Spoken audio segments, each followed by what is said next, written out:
Good morning students. Today we are discuss class 8 civics chapter number 22 importance and principle of secularism. Previous video में हमने इसकी back exercise और part first के question answer discuss कर लिए थे. Now today we are discuss part second question answer. हमारा first question है what do you mean by justice, कि जस्टिस किसको कहते हैं. How has this ideal been implemented, इस आदर्श को हम कैसे इम्प्लीमेंट कर सकते हैं हमारे देश में. Answer, the meaning of justice is that all citizen of India should be given social, economic and political justice. अगर हम जस्टिस के मीनिंग की बात करें तो इसका मीनिंग यही है कि इंडिया में रहने वाले सभी सिटीज़न को, सभी लोगों को जो है सोशल, इकोनॉमिक और पॉलिटिकल जस्टिस मिले.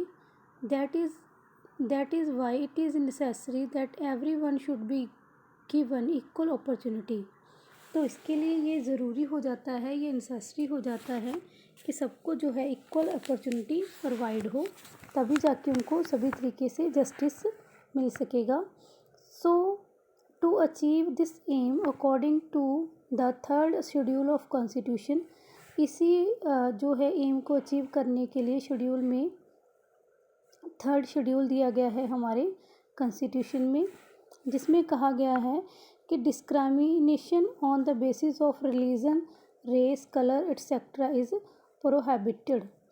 तो ये कहते हैं कि ये बैन कर दिया गया है, ठीक है, क्योंकि हमें जो है अगर सोशल, इकोनॉमिक और पॉलिटिकल जस्टिस सभी लोगों को देना है तो हम किसी के साथ भी उनके रिलीजन के बेस पे, उनकी नस्ल, उनके कलर के बेस पे डिस्क्रिमिनेशन, भेदभाव नहीं कर सकते.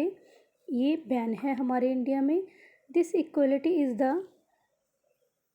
Guarantee of economic, social and political justice. तो यही चीज़ हमें गारंटी प्रोवाइड करती है कि हमारी कंट्री हमें economic, social and political justice देने में सक्षम है.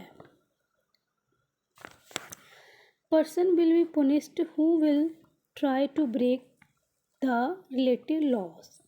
जो भी कोई पर्सन जो है इस चीज़ को तोड़ने की कोशिश करता है, ठीक है, इस जो लॉ बनाया गया है इसको तोड़ने की कोशिश करता है, तो उसको पुनिशमेंट जो है वो दी जाएगी. Question number second, what is the importance of preamble of the constitution, कि हमें प्रिम्बल क्या है, संविधान की प्रस्तावना, जिसको संविधान की प्रस्तावना बोलते हैं, उसकी हमें इम्पोर्टेंस बतानी है कि क्या इम्पोर्टेंस है कॉन्स्टिट्यूशन में. Answer, the preamble is given in the beginning of the constitution and if anyone want to know anything about the constitution then he need to look into the preamble first. ये कहते हैं कि जो preamble है वो संविधान की जो प्रस्तावना है वो बिल्कुल फर्स्ट में दी गई है, मतलब सबसे पहले वही दी गई है. अगर कोई भी, किसी को भी कॉन्स्टिट्यूशन के बारे में कुछ जानना है तो अगर वो पहले प्रिम्बल को देखे, उसको काफ़ी सारी जो नॉलेज है उसी से मिल जाएगी कि संविधान के अंदर क्या लिखा है. क्योंकि जैसे हम मॉरल ऑफ द स्टोरी लिखते हैं बेटा, हम लिखते हैं कि स्टोरी का मॉरल क्या है, उसी तरीके से वो पूरे संविधान का मॉरल, ठीक है, पूरे संविधान का सार जो है, ठीक है, इतना बड़ा संविधान है, उसके पूरे जो संविधान में क्या लिखा है उसका सार इसके प्रिम्बल में बिल्कुल फर्स्ट में दिया गया है. Moreover, few ideals are given in the Constitution which reflect the working and functioning of the government, कि कुछ ऐसे आदर्श दिए गए हैं हमारे संविधान में जिससे जो है जो गवर्नमेंट है वो वर्क करती है, फंक्शन करती है. Question number third,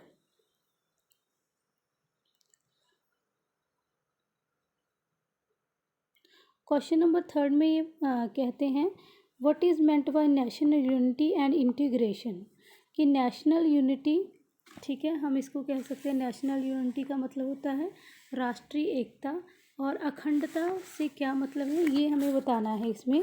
meaning of national unity and integrity is that whole of the India is a nation. ये कहते हैं कि राष्ट्रीय एकता और अखंडता जो है वो पूरे इंडिया को एक नेशन के साथ जोड़ता है, मतलब एक कंट्री बनाता है, एक नेशन बनाता है. People of all the classes, caste and religions of country from one nation, चाहे हमारी देश में सभी वो लोग, चाहे वो अलग अलग कास्ट से हों, क्लासेस से हों, चाहे वो अलग धर्म से हों, वो सब क्या हैं, एक नेशन में, एक ही कंट्री में रहते हैं। देखिए फॉर एग्जांपल हमारे इंडिया का कोई भी पर्सन बाहर चला जाए, चाहे ठीक है फॉरेन में चला जाए, तो उसको ये तो नहीं कहेंगे कि आप कौन सी कास्ट के हो या आप कौन से कलर के हो या आप रिच हो या पुअर हो, तो वो क्या कहलाएगा, वो इंडियन कहलाएगा। ठीक है, तो क्योंकि हमारे जो कंट्री क्या है, इंडिया, तो वो इंडियन ही कहलाएगा। तो यही सेम चीज़ ये यहाँ पर कहते हैं, our constitutions maker were in favour of national unity. ठीक है, जब संविधान को बनाया गया तो वो भी इसी चीज़ को दर्शाता है, किसको, नेशनल यूनिटी, क्योंकि अगर राष्ट्रीय एकता होगी हम में तो हमें कोई तोड़ नहीं सकता। ठीक है, this goal is included in preamble of constitution, इसी गोल को जो है इंक्लूड किया गया है कॉन्स्टिट्यूशन में थ्रू 42 कॉन्स्टिट्यूशनल अमेंडमेंट। किसके द्वारा, 42 जो हुई है, 42 अमेंडमेंट, यानी कि संविधान में 42वीं शोध की गई, उसमें इसको दर्ज किया गया। Many laws have been made to achieve this goal, काफ़ी सारे लॉज जो हैं बनाए गए हैं इस गोल को अचीव करने के लिए। Some foreign power are trying to do so, we should strictly deal with these elements and powers. We are hopeful that we could be able to achieve our objectives. हमें पूरे मतलब शक्ति के साथ इस आदर्शों का पालन करना चाहिए, इन एलिमेंट्स की जो भी पावर है उसको फॉलो करना चाहिए, तभी जो है ये कहते हैं हम आशा करते हैं कि हम जो है इन एम्स और ऑब्जेक्टिव को जो है अचीव कर पाएंगे। ठीक है, अभी हम बात करते हैं क्वेश्चन नंबर 4 की। क्वेश्चन नंबर 4 में ये कहते हैं, what is meant by social, economic and political justice. हमें बताना है मीनिंग सोशल, इकोनॉमिक और पॉलिटिकल जस्टिस का, मतलब हमें सामाजिक, आर्थिक और राजनीतिक न्याय क्या होता है उसके बारे में हमें बताना है। ठीक है जी, सामाजिक, आर्थिक और राजनीतिक न्याय। Answer, the social justice says that there will be no discrimination with anyone on the basis of caste, color, race, gender etcetera. जो सोशल जस्टिस है वो हमें कहता है कि हम जो है किसी के साथ भी जो है किसी तरीके का भी भेदभाव जो है वो नहीं कर सकते। ठीक है, उसके कलर को लेकर, उसके रेस, जेंडर या उसकी कास्ट को लेकर। ठीक है, तो सोशल जस्टिस का मीनिंग तो आपको पता चल गया। अब हम बात करते हैं इकोनॉमिक जस्टिस की। Economic justice provide equal opportunity to everyone to earn livelihood and equal pay for equal work.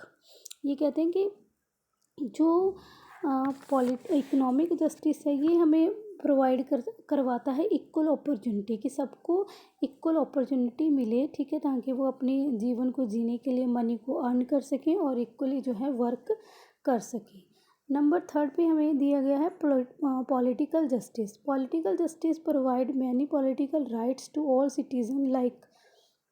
जो पॉलिटिकल जस्टिस है वो हमें कुछ राइट्स प्रोवाइड करवाता है।